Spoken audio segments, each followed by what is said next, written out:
Peter Pan, that's what they call me. I promise that you'll never be lonely. Never plasti dip your wheels and try to take it off. And if you do plasti dip your wheels, make sure you put 4+ coats on your wheels. Yeah. Else it's a biznitch to get off. So with that being said, today I am going to be removing my plasti dip, and I'm going to be giving you guys a step-by-step tutorial on the most efficient way in getting your plasti dip off. So first I'm going to jack the car up. Yep. And well, actually, no, I don't even got to loosen up first. I'm going to jack the car up, loosen my bolts, and take the wheel off and spray it with some Goo Gone. So looking at it, obviously it needs work. It's already pretty much peeling off. This is how plasti dip should come off, like this. Like, it shouldn't give you any struggle. Like, this is already, look at this, dude. Yeah, you're almost done pretty much. So basically, this one I did thicker coats on this wheel, but putting Goo Gone as well as WD-40 does make the job.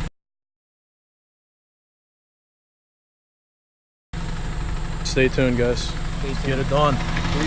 Look at this.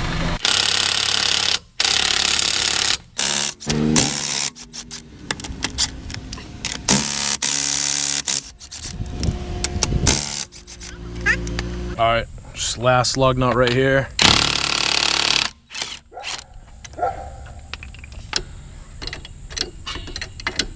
There you go.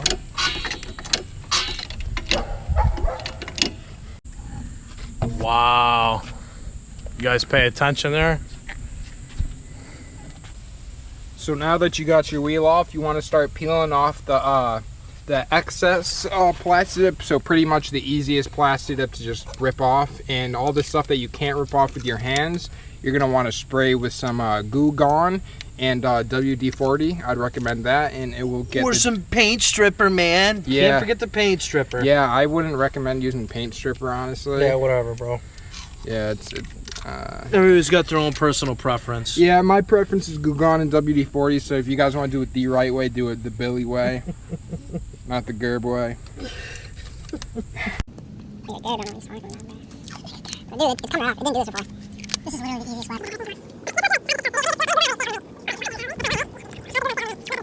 Also, guys, I think it's peeling so good because of the fact that I put Goo Gone on it last night and let it sit overnight. So Don't listen to him. I put water on it and it sat overnight.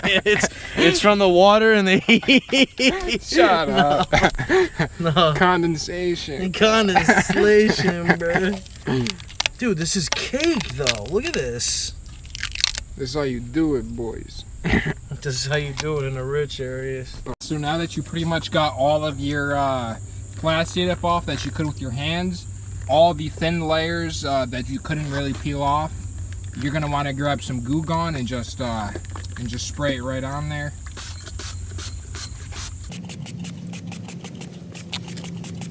And you're gonna want to let her sit for, like, I recommend as long as possible, but realistically I'd let her sit about 5 to 10 minutes if you can.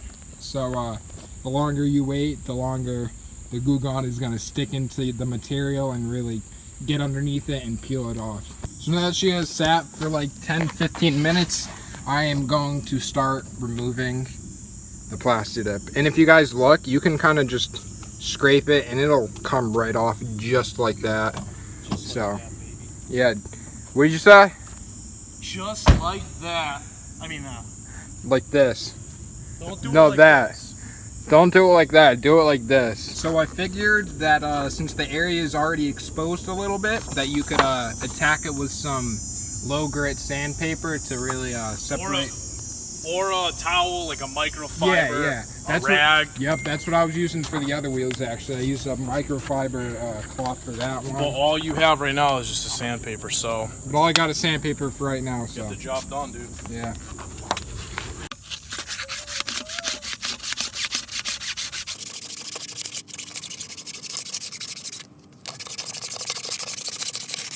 It was a little too wet to use the sandpaper, so I went and grabbed a rag. Let's see how this works compared to the sandpaper.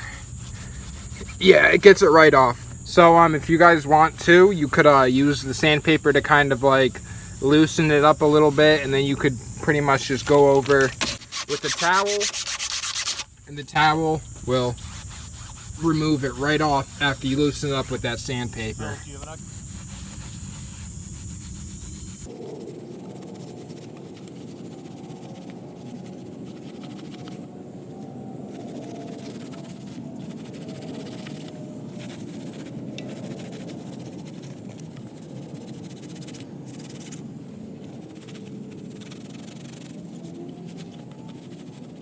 We got the majority of the Plasti dip off. I'm going to hit it with a nice power wash and dry her down a little bit, then sand her down some more to get all of that those little small pieces of Plasti dip that may be in the corners away.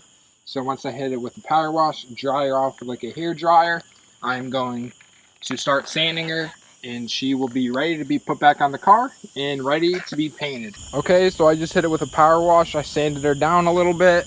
Now it's time to go in with another dry cloth and get your final Plasti dip off.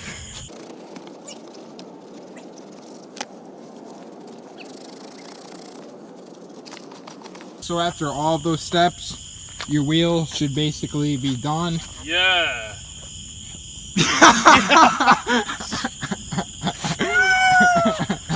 You might have to make a few last finishing touches, but it's getting dark out here, so I'm gonna save the precision stuff for later tomorrow. But basically, after you got that, if you're gonna be painting your wheels, you want to sand them down with some low grit, get them fine with some high grit, prime them, paint them, and they will come out looking just like God, dude, these bad boys. Dude, it's like you're a specialist or something. I'm a YouTube specialist. Hey Alexa, is Honda better than Subaru?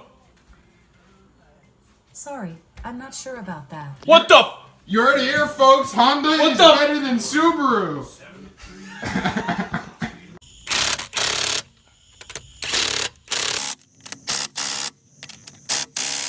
All of them, 80 pound-feet of torque. He's going to do a crisscross. So, yup, down there. And go across. Always remember to do the crisscross so you don't get your wheel all unbalanced. Yup. Yeah, it's really crucial to tighten these down to spec. People don't really realize it until their wheel goes falling off pretty much. So, just be sure to always check your lug nuts and retorque everything down after you're done performing the job. Good job, Bill. In these fast times, chasing lifelines for a lifetime. I've had my heart in the right place at the wrong time with the right girl.